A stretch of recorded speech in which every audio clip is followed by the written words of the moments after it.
இப்போ வாஷிங்டனின் புதிய குடியேற்ற கொள்கையும் H1B விசா கட்டண உயர்வு இதெல்லாம் இந்திய ஐடி பணியாளர்களுக்கு எந்த அளவுக்கு பாதிப்பு ஏற்படுத்தும்? இதை பத்தி அங்க பேசப்பட்டது. அதாவது அதான் சொன்னேன், அதை பற்றி மட்டுமே முழுமையாக பேசியிருக்க மாட்டார்கள். ஆனா அது குறித்த கவலைகள் நிச்சயமாக பரிமாறப்பட்டிருக்க வேண்டும். பரிமாறப்பட்டதா என்று நமக்கு தெரியாது, ஆனால் பரிமாறப்பட்டிருக்க வேண்டும் என்கிற அளவுக்கு நம்ம அதற்கு முக்கியத்துவம் கொடுக்க வேண்டியிருக்கிறது என்றுதான் நான் கருதுறேன். நான் ஏற்கனவே சொன்னேன், அந்த H1B விசா வந்தபோது எவ்வளவு பதற்றம் உருவானது என்பதும், பல பேர் அப்படியே இங்க இருந்து அமெரிக்காவுக்கு புறப்பட்டவர்கள் விமானத்தில் ஏற முடியாமல் திரும்பி வந்த கதையெல்லாம் உண்டு.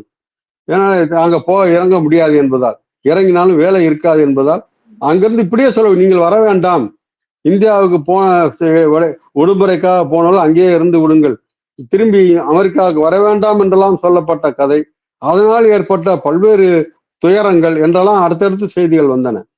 பல பேருக்கும் தங்களுடைய எதிர்காலம் என்ன ஆகும் அப்படி என்றெல்லாம் அந்த கேள்வியெல்லாம் வந்தது. இப்ப ஒரு குறிப்பிட்ட துறையை சார்ந்த ஊழியர்கள் மட்டும்தான் வெளியேற்றப்படுவார்களா, அல்லது எல்லா துறைகளிலும் எல்லா தொழில்களிலும் இருக்கக்கூடிய இந்தியர்களுக்கும் இதே பிரச்சனை வருமா என்ற கேள்வி வந்தது. யார் ஓரளவுக்கு நிம்மதியாக இருந்திருப்பார் என்றால், அங்கேயே நிரந்தர குடியேற்றம் பெற்று விட்டவர்கள், குடியுரிமை பெற்று விட்டவர்கள், அவர்கள் கொஞ்சம் அச்சம் இல்லாமல் இருந்திருப்பார்கள். ஆனால் மற்றவர்கள் எல்லாம் ஒரு கலக்கத்தோடு தான் இருந்தார்கள்.